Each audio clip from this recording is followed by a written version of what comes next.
So we got an opportunity with Lockheed Martin Skunkworks. They said, can you just make us a simple flat panel, just a flat piece of carbon fiber, and we'd love to get some lab testing on it. You have the fiber, carbon fiber typically, the resin, which is the glue, and then void content or the air, right? So you want to get the air out because that causes cracks, delamination, propagation, wings fall off of aircraft. You have a bad day. You want a high fiber to resin ratio, typically. So we make a flat panel. I'm not an engineer by background, and my co-founder has a full-time job during this period. So I said, I'll figure this out on my own. I'll fund it. You just tell me how to do it, and I'll learn.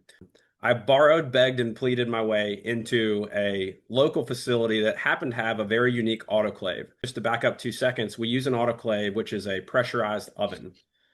Essentially can be a bomb if you don't operate it properly. And the autoclave stops at a certain pressure. And I needed to go 3x that pressure. Oh, wow.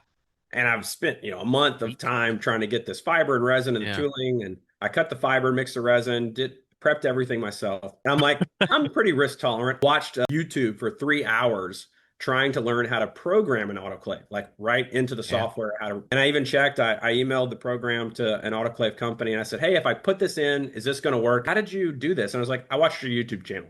Yeah. He's like, can you write software code? I'm like, dude, no, I'm a real estate broker. He's like, I'll walk you through this. So middle of the run, this autoclave is pressurized. I'm changing the code in the software, super safe. So safe. And like, I did that as not an engineer. Yeah, press go. And I'm like, oh, it worked. Like the pressure starts going up. And he's like, great, call me later. The pressure goes up and then it gets to a certain point, and I hear the loudest sound I've ever heard in my life. It sounded like a freight train going by.